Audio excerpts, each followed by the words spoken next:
Alhamdulillah, nahmaduhu wa nasta'inuhu wa nastaghfiruh wa na'udzu billahi min shururi anfusina wa min sayyiati a'malina. Man yahdihillahu fala mudilla lahu wa man yudlilhu fala hadiya lahu. Asyhadu an la ilaha illallah wahdahu la syarika lahu wa asyhadu anna Muhammadan abduhu wa rasuluhu la nabiyya ba'dahu. Allahumma shalli wa sallim wa barik ala nabiyyina Muhammadin wa ala alihi wa sahbihi ajma'in. Amma ba'd. Ma'asyiral muslimin, para bapak dan ibu jamaah salat subuh yang dirahmati Allah. Alhamdulillah, mari kita senantiasa mensyukuri nikmat Allah yang Allah berikan kepada kita semua, sehingga kita masih diberikan kesempatan umur, diberikan panjang umur, dan semoga menjadi barokah bagi kita semua. Amin ya rabbal alamin. Mari kita lanjutkan ngaji kita, kitab Al-Adab Al-Mufrad, bab man wasala rahimahu ahabbahullah. Masih tentang bab silaturahmi. Di sini sahihul kita mengatakan membaca bab tentang man wasala rahimahu ahabbahullah. Orang yang mau menyambung tali silaturahmi, maka dia akan dicintai oleh Allah Subhanahu wa taala. Hadis pertama diriwayatkan Ali bin Umar qala man taqarrabahu wa wasala rahimahu nusi'a fi ajalihi wa fi lafdhin unsi'a lahu fi umrihi wa turiya maluhu wa ahabbahu ahluhu. Diriwayatkan dari Ibnu Umar, katanya, barang siapa yang bertakwa kepada Allah, man taqarrabahu, orang yang bertakwa kepada Tuhannya, wa wasala rahimahu, dan dia mau menyambung tali silaturahmi, nusi'a fi ajalihi, maka dia akan ditunda ajalnya, wa fi lafdhin unsi'a lahu fi umrihi, atau dalam riwayat yang lain disebutkan unsi'a lahu fi umrihi, dia akan ditunda umurnya atau diperpanjang umurnya, wa thuriya maluhu, akan diperbanyak, akan dilapangkan hartanya, wa ahabbahu ahluhu, dan dia akan dicintai oleh anggota keluarganya. Jadi hadis ini masih lanjutan yang kemarin tentang faidah dan hikmah dari silaturahmi, ya. Dalam hadis yang lalu sudah disebutkan bahwa orang yang man wasala rahimahu, man ahabba an yubsata fi rizqihi wa an yunsa'alahu fi umrihi falyasil rahimahu. Itu hadis yang sebelumnya, dan itu masih senada atau satu makna dengan hadis yang sebelumnya ini. Jadi hadis ini mengatakan syarat ada beberapa perbuatan yang nanti akan menghasilkan beberapa faedah atau hikmah. Yang pertama adalah manittaqa rabbahu, orang yang bertakwa kepada Tuhan. Takwa itu dalam bahasa Arab memiliki makna al-wiqayah. Al-wiqayah itu artinya menjaga diri dari sesuatu yang kita takuti, yang kita ingin hindarkan dampak dan akibatnya. Sehingga kemudian wiqayah ini sering dipakai juga, kalau kita perang, kita menggunakan perisai, itu namanya wiqayah. Perisai itu sebagai pelindung kita. Pelindung kita apa? Dari serangan musuh, dari serangan senjata musuh yang tidak kita inginkan, ya. Kalau senjata musuh bisa menembus perisai kita, berarti kita bisa terluka atau mati. Kemudian juga ada istilah menjaga lebih baik ketimbang mengobati, ya. Itu dalam bahasa Arabnya itu al-wiqayah khairun minal ilaj. Jadi al-wiqayah itu artinya apa? Melindungi atau menjaga diri dari sesuatu itu lebih baik ketimbang mengobati. Kalau sudah sakit agak susah mengobatinya, tapi kalau bisa jangan sampai sakit. Gimana caranya? Menghindari sesuatu apa yang kita takuti, yaitu penyakit. Oleh karena itu, ya, jadi al-wiqayah itu artinya menjaga atau melindungi, itu atau mencegah dalam bahasa kita, ya, mencegah terjadinya sesuatu itu lebih baik ketimbang mengobati. Dan dari kata waqayaqi atau wiqayah itulah makna ittaqa di sini, takwa, ya. Lalu takwa itu apa? Kalau dalam bahasa istilah syar'inya, ya, masih sama dengan istilah bahasa tadi. Ada sesuatu yang kita ingin hindari. Jadi orang yang bertakwa itu adalah orang yang ingin menghindari. Apa yang ingin dihindari? murka atau kemarahan Allah, ya. Sebab kalau Allah murka kepada kita, nanti ada sanksi berikutnya, yaitu ada azab api neraka di akhirat. Jadi orang yang bertakwa itu sesungguhnya adalah orang yang takut akan datangnya amarah atau laknat Allah kepada kita. Karena apa? Karena nanti akan ada akibat atau ikutan berikutnya, yaitu kita akan dimasukkan ke dalam api neraka yang menyala-nyala. Jadi orang yang bertakwa, sebenarnya kita takwa itu intinya adalah itu. Jadi takwa itu intinya orang yang ingin menghindarkan diri dari azab Allah. Dengan cara apa? Dengan cara menjalankan semua perintah. Ya. Sebab kalau kita tidak taat terhadap perintah, berarti kita sudah maksiat, dan maksiat itu juga bentuk dosa dan akan mengakibatkan kita masuk ke dalam api neraka. Kemudian yang kedua adalah menjauhi semua yang dilarang. Jadi al-imtisal bil awamir wal ijtinab 'anil nawahi, itu dua sisi takwa, ya, seperti dua sisi mata uang. Jadi kita tidak hanya yang namanya takwa, kalau secara bahasa tadi kan intinya menghindari, ya. Nah, itu bukan hanya menghindari dari larangan saja, tetapi menghindari di situ juga berarti al-imtisal bil awamir, menjalankan perintah. Sebab apa? Kalau kita tidak menjalankan perintah, kita sudah membangkang atau maksiat kepada Allah, sehingga kemudian apa? Juga akan mendapatkan sanksi. Sehingga tidak bisa kita hanya mengatakan takwa dengan menghindari larangan Allah tapi tidak menjalankan perintahnya. Ini yang kadang-kadang terjadi kan. Ada orang yang mungkin tidak melakukan dosa dalam arti meninggalkan larangan-larangan, tetapi kemudian dia tidak sholat atau tidak puasa secara lengkap. Itu juga bagian dari orang yang ketakwanya kurang. Kenapa? Dia tidak bisa menyempurnakan dua sisi mata uang dari takwa ini, ya. Dan itu tidak boleh kemudian kita hanya menjalankan salah satu meninggalkan yang lain. Itu seperti dua sisi koin mata uang, tidak boleh hilang salah satunya, gitu. Jadi manittaqa rabbahu, orang yang, maka dalam bahasa Indonesia kan kemudian diartikan takut, ya. Jadi, takut, tapi bukan takut takwa itu apa? Kalau kata takut sama sing tua atau gimana itu, ya. Bukan, ya. Takut di sini takut dalam arti tadi takut kepada amarah Allah. Jadi orang yang bertakwa kepada Allah itu satu, ya. Kemudian yang kedua wawasala rahimah. Yang kedua adalah orang yang menyambung tali silaturahmi. Saya kira sudah saya jelaskan dalam beberapa pertemuan yang lalu bahwa silaturahmi di sini bisa dalam arti umum dan khusus, gitu, ya. Umum itu artinya ya dengan semua saudara-saudara kita seiman, seislam, seagama terutama, gitu, ya. Dan kemudian terutama bil khusus dengan orang yang memiliki hubungan darah atau orang yang memiliki hubungan rahim. Jadi orang yang pernah tinggal dalam satu rahim itu bagian dari orang yang perlu kita sambung silaturahminya. Jadi yang kedua adalah wawasala rahimahu. Maka apa? Orang yang bertakwa dan menyambung tali silaturahmi, nusi'a fi ajalihi, maka dia akan ditunda ajalnya. Akan ditunda ajalnya, artinya dalam riwayat yang lain disebutkan wa fil lafdin unsi'a lahu fi umurihi, maka dia akan diundurkan umurnya, menjadi diumurkan, diperpanjang umurnya. Nah, maka sekali lagi muncul pertanyaan barangkali mungkin, ya, apakah umur itu masih bisa ditawar, gitu kan? Bukankah ayat-ayat Al-Quran yang lain memastikan bahwa idza jaa ajaluhum la yastakhiruna sa'atan wa la yastaqdimun. Kalau orang sudah tiba ajalnya, tidak bisa ditunda, tidak bisa dipercepat. Makanya ada orang bolak-balik bunuh diri, ya enggak mati-mati, Pak. Kenapa? Karena belum ajalnya memang. Durung wayahe, ya tidak bisa dipercepat, tidak bisa juga ditunda walaupun satu detik, gitu. Dan itu banyak ayat-ayat Al-Quran yang memastikan seperti itu, memastikan bahwa umur itu kalau sudah datang ajalnya, maka dia tidak akan bisa diperpanjang atau dipercepat. Tidak bisa, Pak. Walaupun ditembak oleh sekian ribu sniper gitu misalnya, kalau memang belum ajalnya, ya dilelahnya meleset saja, gitu. Maka bagaimana kemudian memahami hadis ini?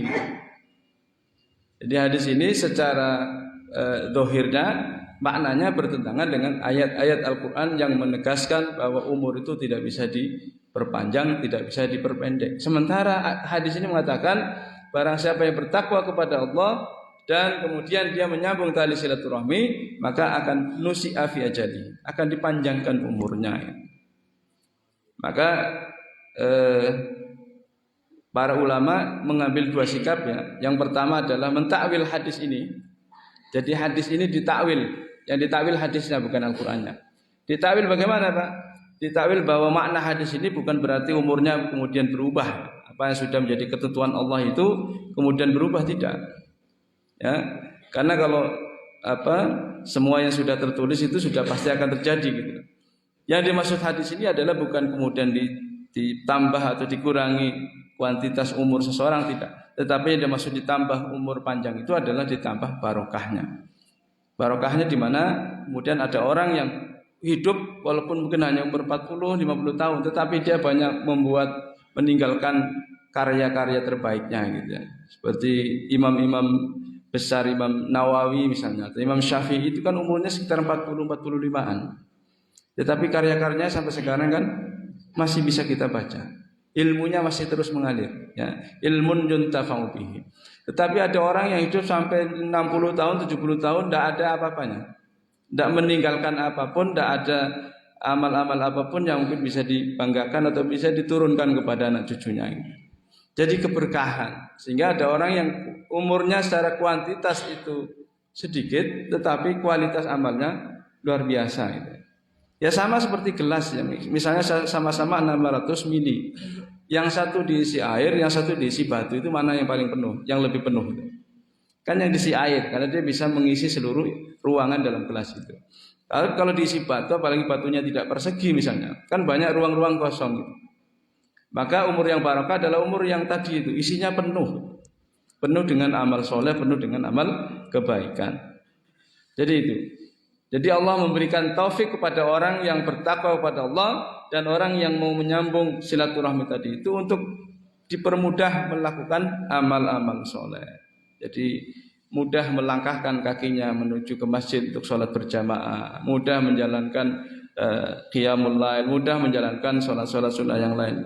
Itu bagian dari barokah panjang atau barokah dari umur kita. Sebab dengan adanya umur itulah kemudian Allah memberikan kesempatan bagi kita untuk memilih apa yang menjadi takdir kita gitu. Jadi waktu yang Allah berikan kepada kita dalam hidup kita ini itu adalah bagian dari cara Allah memberikan pilihan kepada kita. Tadi sebelum kita sholat subuh kan kita dihadapkan pada pilihan antara datang ke masjid atau melanjutkan tidur misalnya. Ya, dengan adanya waktu maka Allah memberikan kesempatan bagi kita untuk memilih. Itulah yang kemudian disebut dengan takdir mu'allaq ya. Takdir mu'allaq itu artinya yang itu akan terjadi pada satu kurun waktu tertentu gitu. Dan dengan adanya waktu dan umur kita, maka kita diberikan kesempatan untuk memilih takdir kita dan akan dimintai tanggung jawab atas pilihan-pilihan yang kita lakukan. Sehingga makna yang pertama hadis ini ditakwil. Jadi bukan dalam arti secara kuantitas ditambah umurnya, karena itu sudah pasti gitu ya. Sudah pasti tidak bisa ditawar, tidak bisa dikurangi, ditambahi gitu. Kemudian yang kedua mengatakan bahwa makna hadis ini ala zahirihi gitu. Hadis ini dimaknai secara zahirnya, tak usah ditakwil kan. Gak usah ditakwil bagaimana, bahwa antara ketentuan atau takdir Tuhan dengan fakta yang akan terjadi itu akan ada keserasian, keserempakan gitu ya. Serempak artinya apa? Orang yang memang dia ditakdirkan panjang umur, maka salah satu habitnya, apa habit itu ya? Kebiasaannya, pola hidupnya, gaya hidupnya adalah dia gemar menyambung tali silaturahmi. Ya, menyambung tali silaturahmi. Tapi orang yang mungkin ditakdirkan pendek umurnya, biasanya dia nggak mau bergaul, Pak. Dia orangnya pendiam, pemurung, suka memikirkan hal-hal yang negatif. Jadi berpikirnya negatif, gitu. Terhadap tetangga itu takut, khawatir. Ini tetangga saya nanti ngapa-ngapain saya, gitu, ya, mengganggu saya atau apa dan sebagainya. Gitu. Jadi berpikir negatif terus dia tidak mau bergaul. Termasuk bergaul itu ya datang ke pengajian ini juga bagian dari pergaulan, Pak. Makanya orang-orang yang gemar bertemu silaturahmi dalam satu majelis semacam ini itu biasanya hatinya bahagia. Ya hatinya bahagia, hidupnya itu enteng dengan berpikirnya selalu positif. Tapi orang kalau meneng terus, di rumah terus penyakitnya datang terus tuh. Ya yang tidak pusing lah, pilek lah, tensi, gula macam-macam itu. Rata-rata seperti itu. Jadi maka hadis ini tidak bertentangan gitu dengan ayat Al-Quran tadi itu. Jadi tidak bertentangan. Bahwa memang itulah bagian dari sudah. Jadi artinya apa? Antara ketentuan yang sudah dituliskan oleh Allah dengan fakta yang terjadi di dunia ini, itu akan ada keserasian-keserampangan. Tidak ada yang meleset. Dan itu berbeda dengan rencana yang kita buat. Kalau kita buat rencana kan bisa saja bisa terjadi, bisa saja meleset kan. Terus sudah punya rencana membangun ini, tiba-tiba terjadi krisis misalnya. Tiba-tiba terjadi bencana banjir misalnya, terjang banjir akhirnya hancur semua itu. Nah itu rencana kita seperti itu. Tapi kalau rencana Allah antara yang tertulis dengan yang terjadi itu serempak serasi sama. Jadi bisa dipahami Pak ya. Jadi maksudnya dipanjangkan umurnya berarti memang orang yang nanti sudah ditakdirkan panjang umur, maka gaya hidupnya itu juga akan sesuai dengan takdirnya tadi. Apa takdirnya misalnya? Ya gaya hidup sehat gitu ya. Jadi makanya kita nanti tugas kita itu adalah memantaskan diri dengan takdir kita atau yang ingin menjadi takdir kita. Maka orang yang panjang umur, orang yang ditakdirkan panjang umur, dia biasanya punya pola hidup yang sehat. Ya makan yang baik ya. Kulu washrobu walatus rifu. Menghindari kebiasaan yang dapat merusak atau mengurangi kesehatan kita, merokok misalnya itu. Ya. Maka orang yang panjang umur biasanya dia tidak merokok.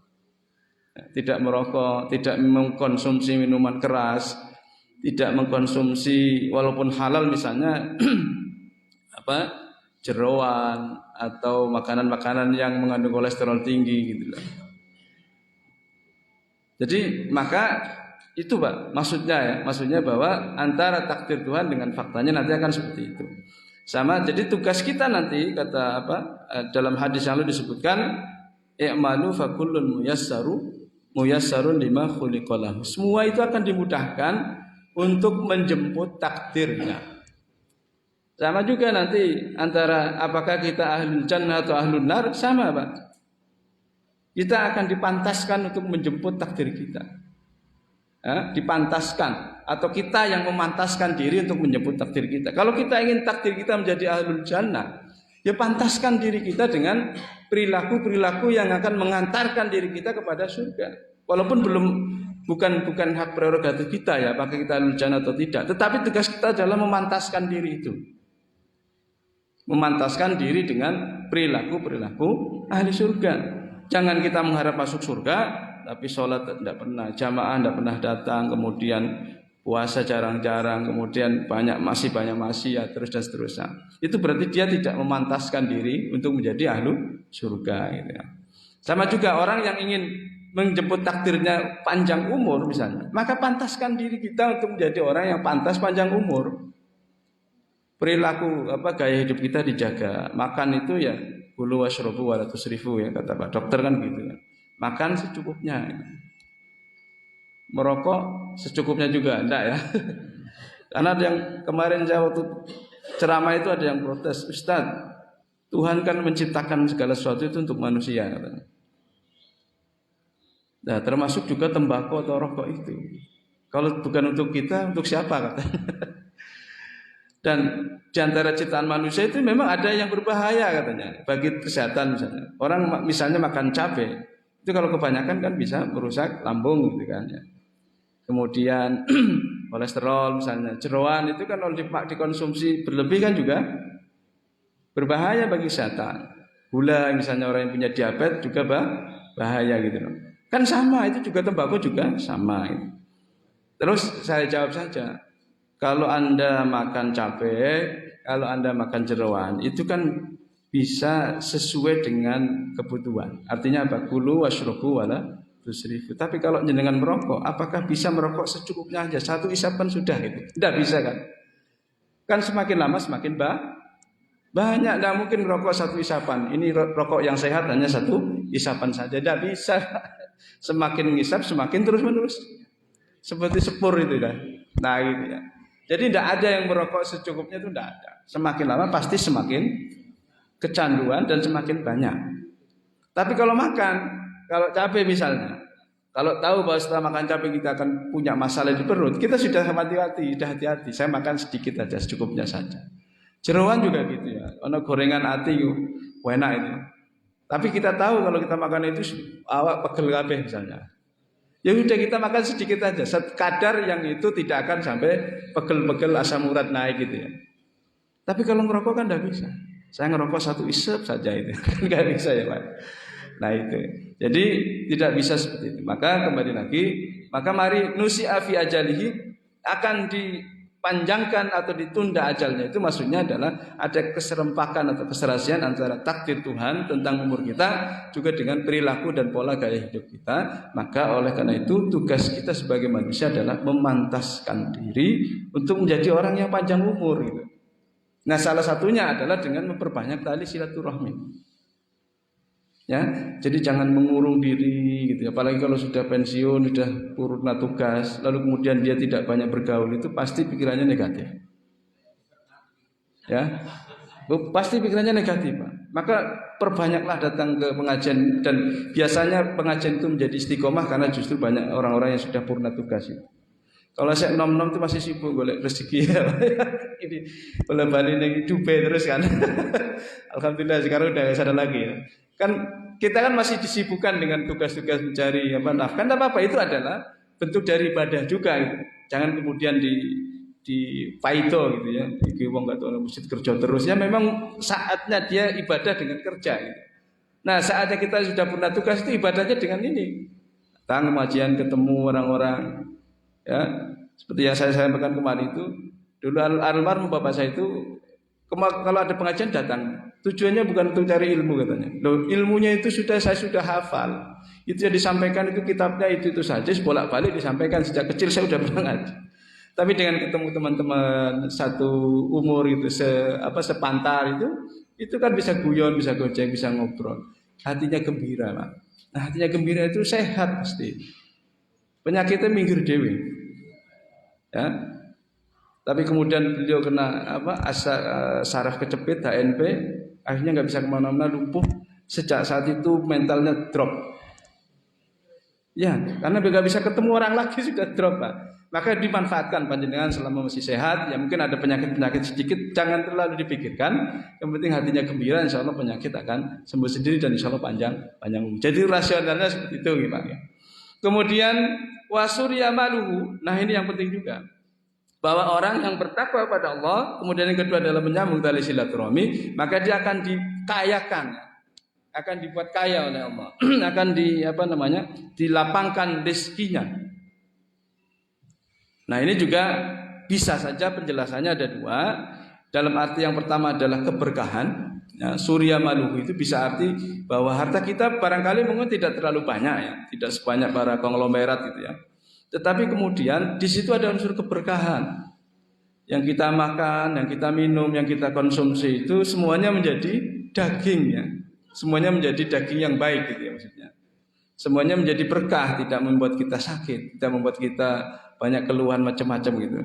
Jadi kaya di sini bisa juga dalam arti keberkahan. Kaya di sini bisa juga dalam arti sesungguhnya atau zahirnya. Makanya orang-orang yang kaya pasti salah satu resepnya atau kiatnya adalah dia selalu menjalin kemitraan dengan banyak orang.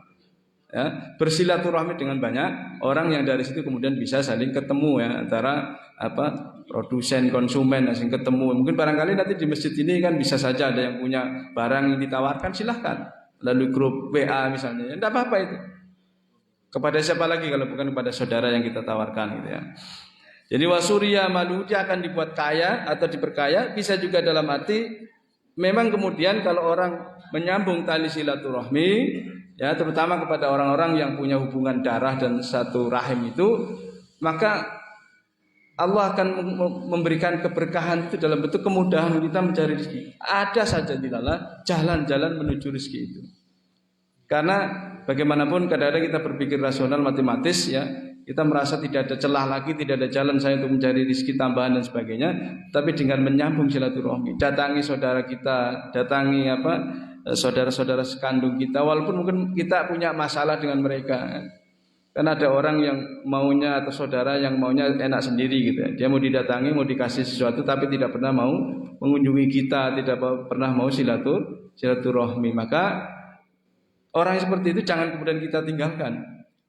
Tapi malah kita datangi, kita silaturahmi, kita datang bawa makanan, bawa oleh-oleh dan sebagainya. Nah, orang yang mau merendahkan diri seperti itu, merendahkan hatinya ya, dan mau menghilangkan ego dan gengsinya untuk mendatangi saudara-saudara yang mungkin angkuh atau egois itu nanti dia akan dibukakan pintu rezeki oleh Allah Subhanahu wa taala. Dan kemudian terakhir, dampak atau faedah hikmah dari silaturahmi itu adalah wa ahabbahu ahluhu, dan dia akan dicintai oleh anggota keluarganya. Saya kira ini pasti dan bisa mudah untuk dicerna ya, bahwa orang yang semeleh, orang yang dia mau datang ke tempat saudaranya, membawa oleh-oleh, ngobrol dan seterusnya, itu pasti dia akan orang yang dicintai oleh orang lain, terutama oleh anggota keluarganya. Dan kemudian di sini di dalam kitab ini disebutkan bahwa kok hadis ini dimasukkan dalam bab ahabbahullah, maka kemudian dikatakan bahwa orang yang melakukan manittaqarabahu wa wasala rahimahu, maka dia akan dicintai oleh Allah dalam bentuk apa? Dalam bentuk panjang umur tadi itu, diberikan kepanjangan umur yang barokah dan panjang tadi itu. Karena dalam hadis Rasulullah disebutkan tanda-tanda orang yang baik itu ya man tala umruhu wa hasuna amaluhu. Orang yang baik itu salah satu cirinya Pak adalah orang yang dipanjangkan umurnya, wa hasuna amaluhu, dan diindahkan amal-amal perbuatannya. Jadi kalau Allah memberikan kita panjang umur, maka perbanyaklah amal-amal soleh kita. Karena itu adalah ciri atau tanda bahwa kita orang yang baik. Tapi orang yang buruk itu orang yang panjang umurnya tetapi sedikit amalnya atau buruk amalnya. Ya, jadi maka mari kita syukuri umur kita yang diberikan Allah pada kita dengan memperbanyak amal soleh kita, memperbanyak amal baik kita, sehingga kemudian kita menjadi orang yang pantas untuk menjemput takdir kita, baik takdir dalam arti panjang umur ataupun takdir dalam arti mungkin nasib kita nanti di akhirat, apakah kita akan menjadi ahlul jannah atau ahlul nar. Maka mari kita pantaskan diri kita untuk menjadi orang yang menjemput takdir sesuai dengan keinginan kita masing-masing. Saya kira demikian. Terima kasih, kurang lebihnya mohon maaf. Mari kita lanjutkan mungkin dengan diskusi.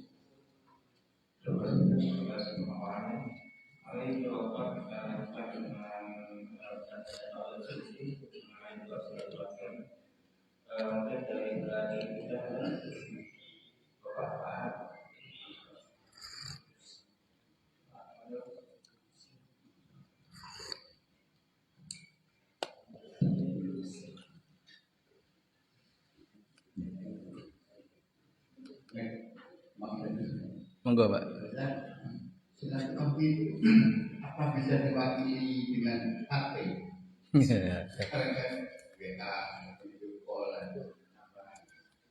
Ya baik Pak. Bisa, tapi tidak seperti kalau kita ketemu fisik Pak. Jadi barangkali mungkin kita memang dipisahkan dengan saudara-saudara kita karena kepekerjaan kita misalnya. Kita harus pisah dengan saudara-saudara kita, tidak tinggal di satu tempat yang mudah untuk saling ketemu gitu. Maka salah satu caranya adalah silaturahmi dengan HP. Jadi selalu saling menyapa gitu ya. Maka sebisa mungkin dalam keluarga itu buat grup WA keluarga, okay? Atau my family atau my beloved family gitu ya. Saya buat begitu di grup saya, di keluarga saya itu. Ya buat my beloved family, di situ ya kita berkomunikasi dengan anak saya kan 2 di Jogja gitu ya. Dan kadang-kadang bisa di pesantren itu masih diberi kesempatan untuk menggunakan HP itu untuk jam-jam tertentu gitu ya. Yaitu gunakan itu untuk ketemu anak, ngobrol, video call gitu ya. Karena kita kadang nggak bisa ketemu langsung. dan bahkan mungkin tidak diizinkan untuk ketemu langsung, maka bisa ketemu secara itu. Tetapi sebisa mungkin sesekali dalam 1 tahun itu bisa ketemu fisik. Maka oleh karena itu ketika kita lebaran itu kita pulang ya silaturahmi mudik itu ya itu tujuannya untuk itu Pak. Jadi kenapa kemudian kita itu namanya jihad silaturahmi gitu ya.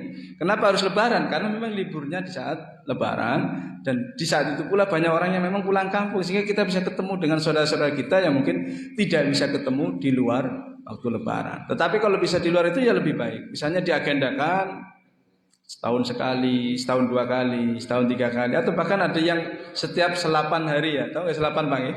40 harian itu ada acara pengajian keluarga. Itu juga bagian dari menyambung tali silaturahmi. Semampang kita masih sehat bisa berangkat, ketemu dengan dulur-dulur gitu. Jadi biasanya kalau yang satu daerah itu sering ketemu dengan arisan pengajian gitu ya, pengajian selapanan kalau tempat saya Pak. Ya arisan selapanan itu arisan keluarga. Di sini ketemu ngobrol, terutama yang sudah sepuh-sepuh itu kan ketemu ya. Biasanya saling gojekan sampai pompong kabeh jadi. Ya sampai yo. Ada sama-sama tua gitu ya. Sampai rambut putih kabeh ya padha tuane gitu. Jadi ketemu itu. Jadi saya tidak mengatakan itu cukup, tetapi itu bisa digunakan sebagai salah satu wasilah atau media untuk kita menyambung silaturahmi. Tapi jangan hanya dengan HP gitu ya. Kalau bisa datang tempatnya ketemu secara fisik itu lebih baik. Tapi kalau tidak bisa karena jauh gitu ya, apalagi misalnya di luar negeri gitu ya, ya tidak apa-apa komunikasi dengan HP.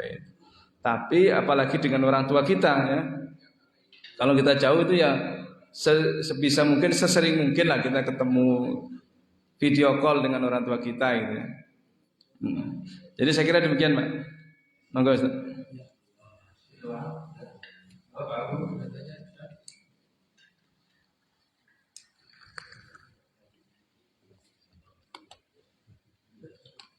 Langsung aja Pak, tidak apa-apa. Kita bersilaturahmi, Ya. mengadakan anjak sana. Ya. Kemudian setelah ketemu kita bersalaman, dan seluruhnya kita bisa ngobrol.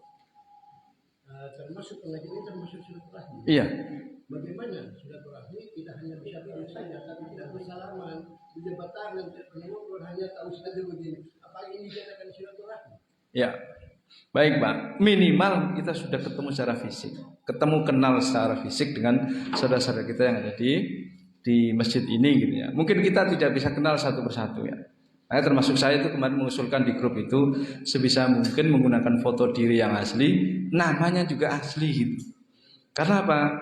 Saya ini hanya lebih banyak kenal dengan wajahnya, tapi kalau nama saya tidak hafal Pak. Jadi kalau kemarin ada pengumuman yang meninggal itu saya tidak tahu yang mana orangnya gitu. Karena apa? Kadang-kadang akunnya misalnya itu nggak sama dengan foto dirinya gitu. Maka bukan kemarin ya itu bagian dari etika bermedia sosial gitu ya. Bahwa kita bicara dengan orang, kita perkenalkan diri kita kan. Maka saya kalau misalnya kita WA pada orang itu kan perkenalkan diri dulu kita. Assalamualaikum, mohon maaf, perkenalkan nama saya Safruddin. Saya mau WA pada siapa orang yang mungkin belum kenal saya kenal dia. Kenalkan dulu siapa kita, ada keperluan apa gitu kan. Nah maka barangkali mungkin akan lebih baik misalnya di samping tadi di media sosial kita menggunakan nama diri yang asli, foto diri yang asli gitu ya. Itu juga mungkin kita kalau perlu jamaah itu ya punya daftar nama anggota pengajiannya gitu ya. Jadi nanti ada informasi apa-apa langsung bisa menyebut nama orang gitu ya. Dan syukur ya setelah pengajian itu memang ya perlu juga kadang-kadang ngobrol gitu ya. Maka saya setuju kalau ada makan-makan begini, minum bersama ini. Karena al-barakatu fil jamaah, Pak. Jadi makanan yang kita makan dalam berjamaah ini akan lebih berkah. Ya. Kita makan sedikit tapi rasanya udah kenyang gitu. Beda kalau makan sendirian, makan banyak gak kenyang-kenyang gitu. Dan Rasulullah biasa begitu, Pak. Sama sahabat-sahabat itu kumpul-kumpul ya makan-makan. Makan bersama, ada undangan dari keluarga sahabat, makan. Jadi bukan hanya pengajian kok cari makan, bukan. Jadi kita pengajian cari ilmu, tetapi salah satu cara kita merekatkan hubungan itu dengan duduk, makan bersama, ngobrol ya mungkin berbicara satu sama lain dan sebagainya. Itulah yang akan kemudian membuat hati kita menjadi gembira. Iya, ketemu orang kan sudah, walaupun saya bisa ketemu ini walaupun tidak kenal satu persatu itu sudah ada apa ya namanya. Jadi ada efek efek membuat kita senang gitu Pak, ketemu orang. Betul Pak. Mohon maaf saya ketika pandemi itu kan jarang keluar ya, ketemu orang. Bawaannya stres Pak. Bawaannya itu negatif, pikirannya mati dan mati gitu. Akhirnya apa? Kena lambung Pak. Saya pernah lambung, kena GERD gitu, apa GERD itu ya. GERD itu. Jadi kalau pas lagi kumat keringat dingin terus apa? Perasaan kayak mau mati saja sudah Pak gitu ya. Ternyata itu karena bawaan pikiran gitu loh. Pikiran kita negatif karena kita nggak keluar. Selama 2 tahun itu kan. Dan itu memang banyak trauma psikologis yang diakibatkan oleh pandemi itu. Salah satunya karena orang kemudian dibatasi geraknya, tidak bisa kumpul orang lain, tidak bisa silaturahmi, itu penderitaan yang luar biasa. Iya kan? Ya, jadi begitu. Walaupun kita kumpul ada resiko juga kan. Tapi juga ada tadi itu mengurangi trauma psikologis ya atau gangguan psikologis karena pandemi. Jadi ya kalau panjenengan misalnya mau meningkatkan lebih tinggi kenal dengan orang, kenal dengan nama, kenal bahkan saling mengunjungi. Kalau ada yang sakit itu kan kemarin biasa dikunjungi Pak, monggo silakan. Jadi hubungan kita bukan hanya hubungan ketemu di masjid selesai tidak. Kayak kalau bisa dilanjutkan, mungkin ada yang hubungan bisnis. Saya punya apa, siapa yang perlu apa, itu nanti bisa ditemukan. Silahkan Pak, saya senang kalau ada yang mau menawarkan barang apa itu gunakan itu media sosial untuk saling ya bahu membahu, tolong menolong gitu sesama anggota jamaah. Saya kira demikian.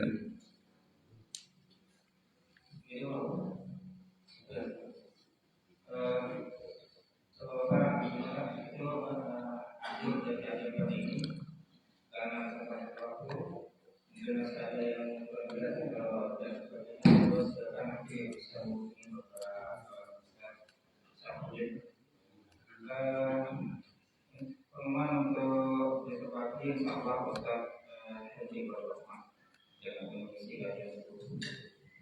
Mari kajian ini kita akhiri dengan bacaan kafaratul majlis. Subhanakallahumma bihamdika asyhadu an la ilaha illa anta astaghfiruka wa atubu ilaik. Dan mari kita berjamaah bersama-sama. Alhamdulillahirabbil alamin. Dengan keberdian